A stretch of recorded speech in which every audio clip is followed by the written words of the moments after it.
So here we are. We have finally arrived at the finale of Better Call Saul Season 4, Episode 10, Winner. As I always do, I'm going to split my review up into covering two separate storylines in the show.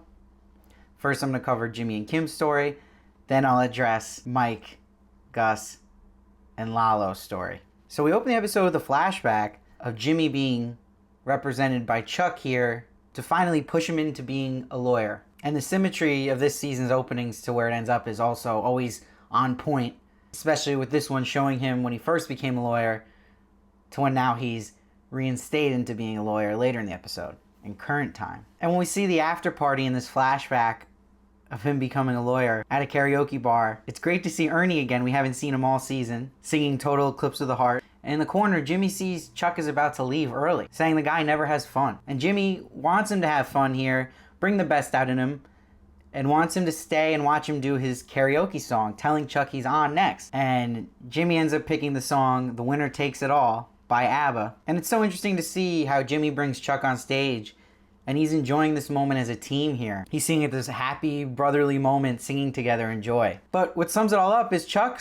isn't really looking at it like that. He maybe does for a little bit, but then he snatches the mic and takes over. This completely sums up his character in a nutshell. He always has to one-up Jimmy. And when they go back to the apartment together, you see Jimmy suggesting HHM becoming HHMM, adding him into the mix as well. And you can just tell how not into this Chuck is. He will just never like the thought of his brother even being close to as good of a lawyer as he is. And what was so effective about this opening was it really did remind us and show us the love Jimmy really had for his brother, despite Chuck's obvious character flaws. And it shows brilliantly the seed of competition that will eventually build into something big, especially with them laying in bed together singing The Winner Takes It All. And some of the lyrics in that song perfectly foreshadow Jimmy's future. But I was a fool playing by the rules, which Jimmy reflects upon and knows that and learns not to do that anymore, and how they both have that winner's mindset. So really great opening here for the finale. So back in present time, this episode really does a great job of making you really wonder where Jimmy's headspace is at, almost perfectly putting you in the shoes of Kim. It all starts with Jimmy at Chuck's grave as he's building sympathy on the 1-year anniversary of Chuck's death, just standing there wanting people to see him mourning his brother. So right there we get the idea of Jimmy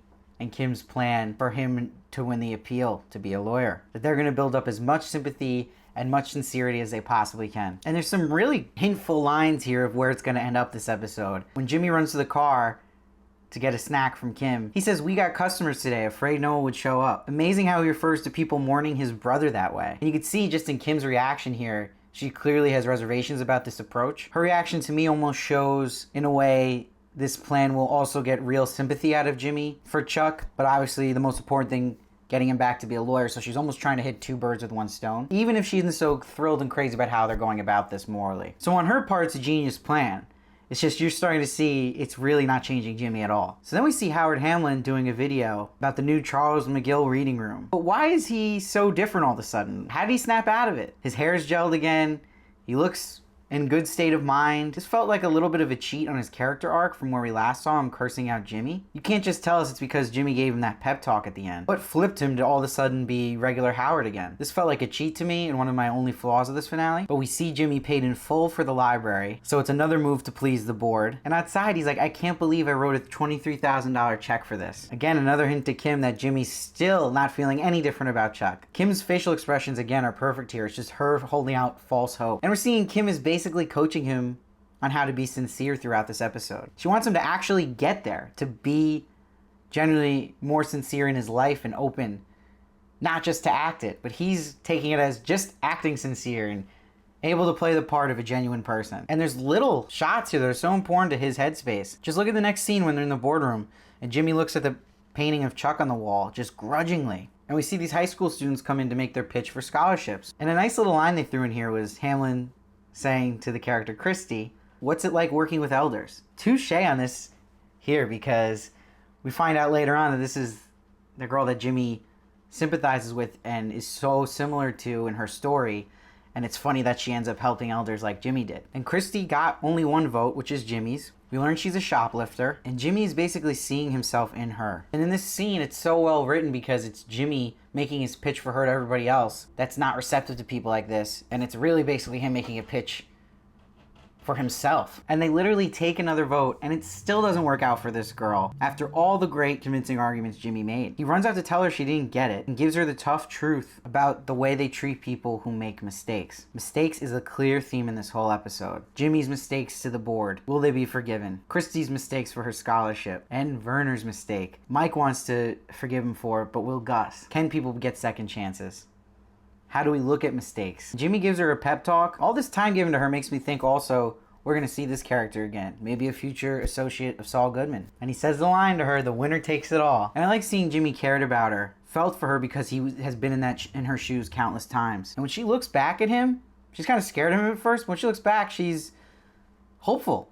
So it struck something in her. And there are people that look at things like Jimmy does. And Jimmy cries for real, finally, in his car. This whole incident with Christy just reaffirmed to him how cruel the system is and how screwed over he's getting. And now someone who's made a mistake like him just can't get forgiveness, and it's frustrating. There's like a self-pity here he's feeling. And it's none for Chuck. I saw people predicting in the finale we'd see him cry over Chuck. It's not. It's still not there, which you might have thought in the scene was finally happening. But this is all about Jimmy. And then we see Kim at their place, and Kim's actually helping him plan out a speech for his appeal. And she says they pretty much have it in the bag with what they've done with the cemetery, the scholarships, and the library. And Jimmy has a powerful line. He's like, I can say whatever I want to the board, but I'm still that guy. And then he goes, what if Chuck does the talking for me, and shows the letter that Chuck wrote. And this gives Kim real hope now. We see her excited, like, yes, he's getting it.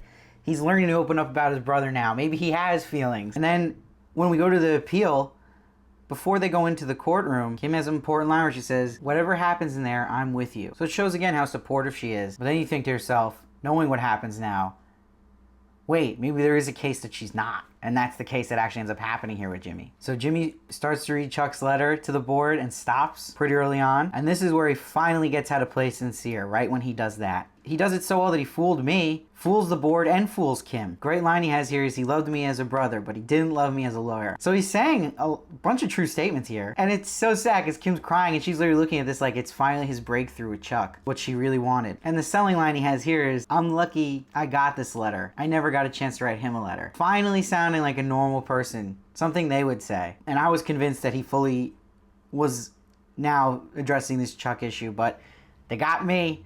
This is Saul Goodman, the con man. Fabulous writing here to portray this so well and make you confused too. Just like Kim felt and where her headspace was. And amazing acting here by Bob Odenkirk. What a complicated role to pull off and complicated scene. Then they come out of the appeal and Kim's so happy. She's like, I knew you could do it. And it's like she's seeing her plans worked now. He's going to be a lawyer again. He's addressed his issues with Chuck. He's becoming human and not soulless anymore. But wrong. Jimmy goes, did you see those suckers? One guy actually had tears. And Kim is mortified. And I was shocked. And you're like, oh, nothing's changed. And he's notified he's getting to be a lawyer again. Says he's not going to practice under the name McGill anymore. And Kim goes, wait, Jimmy, what? And he perfectly says it. It's all good, man. Wow, I clapped. What an awesome line to end the season on. And what a con. Saul Goodman fooled us all. And he's finally Saul. Thank the Lord. What a perfect one-liner to have here. Really unreal. I do not remember that powerful of a line in a long time and statement to end a season on. And it's so interesting now. It sets up, how is Kim going to react to this? She was led on, not knowing about his ultimate plan here and switching his name to Saul Goodman. He almost shoved this in her face. Like, we really aren't a team, acting as if he is one step ahead of her now. The camera perfectly pulls away from Kim here to close it out, showing how Jimmy's pulling away from him and going into Saul. It really is a perfect way with the camera work, with the acting, with the writing to end a season.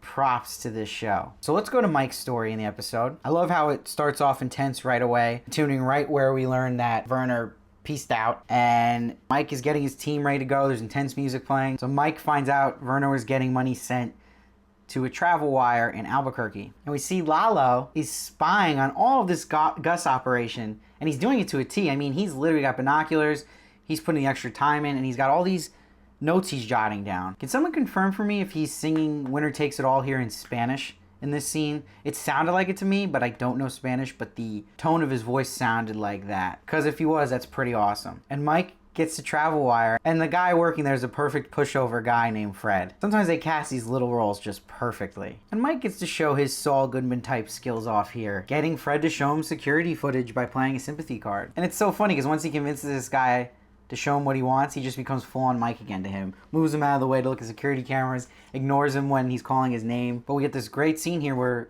Mike goes into the car and we see he's with Gus. Mike's like, for what it's worth, I believe him, talking about Verner. He's still vouching for him, still protecting him. And we see that they talk about here Verner's wife on a flight. And Mike's like, and your men will be there and follow her from the airport to where Verner is held up, and then what? And Gus doesn't even answer. Mike knows the answer to this. Gus will just take out his wife and Verner at this point. But Mike makes a plea and he's like, if I can find Verner before he gets to this wife, I will bring him in and have him finish what he started. There's got to be another way. His crew can't do it without him. And he makes a good point to Gus. If Verner disappears, you're left with the most expensive hole in the ground. It's a great argument by Mike, but Gus knows he has a genius and Gale can handle maybe not the perfect type of lab, and Gus might just have to eat it here to get rid of a loose end like Verner. And Mike's like, this is on me. I'll fix it. It's a perfect setup for a goose chase here. Now Mike's against the clock to get to Verner. And you also add in Lalo following Mike. It's a crazy goose chase, and it works so well. It's the most exciting sequence in the show this season, and it was much needed. And it was just such an awesome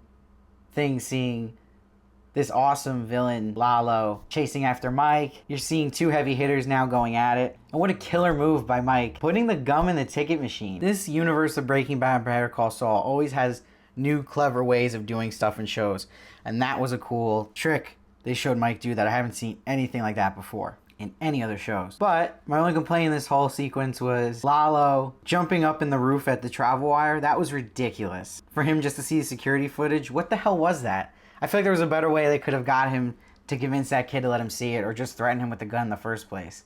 The jumping through the roof was insane. Was he Spider-Man now? Like, come on, that felt so out of character for this show. So then we see Verner, he's relaxing at this resort, and he answers phone thinking it's his wife, and it's freaking Lalo. And Lalo pretends he's an employee of Frank, and he's starting to get info out of Verner. And this is dangerous territory here. Lalo has no idea about this operation. He would flip if he found out Gus was doing this without the Salamancas knowing. This is already bad news for Gus, because just Lalo getting this little information from Verner is huge, because it's confirming his suspicions, and now he's going to bother Gus about it and look into it. Gus is going to have to deal with that. And I perfectly love Lalo here, hearing silence on the phone and then smiling and saying, hello, Michael. Saying, Michael, is that you? Lalo is awesome. He is such a great character they added to this show. I am so happy he's in it. And Mike, you see now, is with Verner, got to him just in time, even though Verner did give up some info, just not specifics. And Mike says to Verner, I don't want to hear another damn word out of you. Still that fatherly relationship here. Mike always with the fatherly reactions. And then we see a historical scene in this show,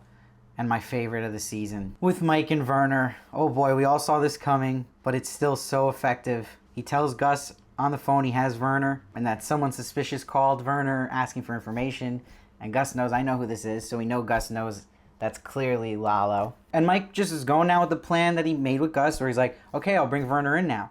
But Gus is like, hold up, keep him there. So right there, you realize Gus getting the information from Mike that Lalo even got on the phone with Verner is enough for Gus to be like, nope, none of this Verner involved anymore. That's already too much that's been screwed up.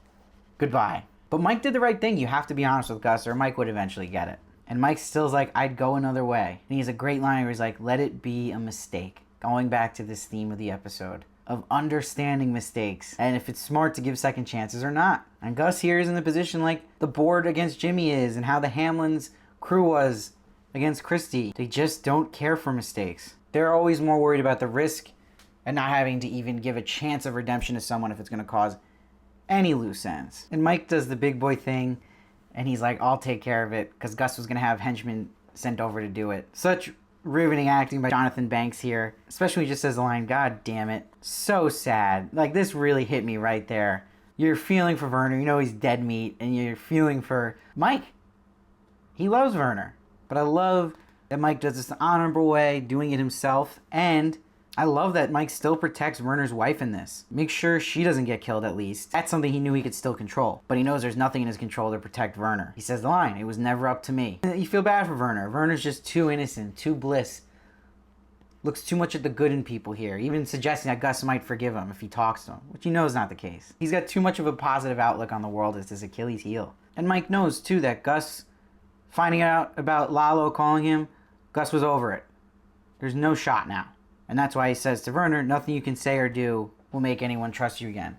And Verner did get 2 shots. I mean, he screwed up at the bar and Mike protected him, and him leaving was just silly and dumb on his part. But Mike is just enforcing Verner, finally getting this dummy through his head to just shut up and help his wife and make sure she knows nothing and to keep it that way or she's going to get killed, basically. And you know, this whole season, Verner's just an idiot with this stuff, almost wanting just to blab to his wife in this moment. But Mike is finally getting through to him like, you just can't do that. You're going to get her killed. But yeah, like I said, it makes me like the character of Mike so much more. I'm being a guy who does bad things. He does it with honor and grace. And that's shown by him, again, killing Verner himself, letting his wife live, making that effort. Most people would have just had the hitman Gus was going to send take care of Verner and not give a crap about what happens to the wife. And he even gives the comfort to Verner that his wife will get a story to ease her mind about what happened to him, and tells him that the workers will be sent home unharmed. And I'm going to miss Verner. I'm going to miss the actor, too. What a beautifully acted scene by both of them. When he realizes he's done, he's going to be shot here. And he almost makes it easier on Mike, the way he handles it. Saying he'll look at the stars and just walk. Admitting defeat and respecting Mike's choice after asking one last time, are you sure there's no other way? That shot of him being shot with Mike following him in the black with the stars was spectacular.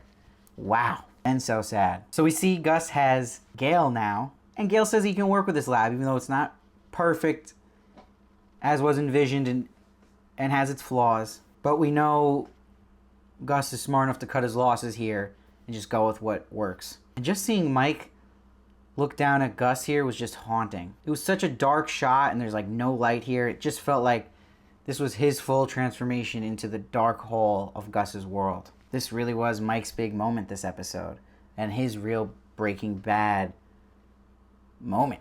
So, this finale, spectacular. I'm giving it a 9.7. I would have given it a 10, but I'm going to give 0.1 down for no Nacho here, which I thought we could have spent a little time with his story.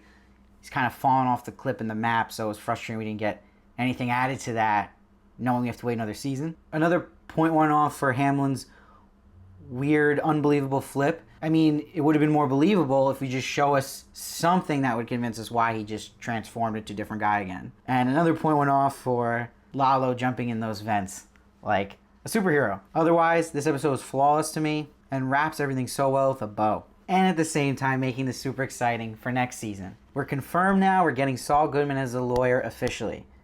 It's in. He's a lawyer. It's his name. Here we go. Mike has broken bad now. It's exciting to see what Kim's reaction to all this is going to be after being blindsided by Jimmy. And they've set up a great showdown now between a new awesome villain in Lalo Salamanca versus Gus. This season as a whole is my second favorite season of Better Call Saul.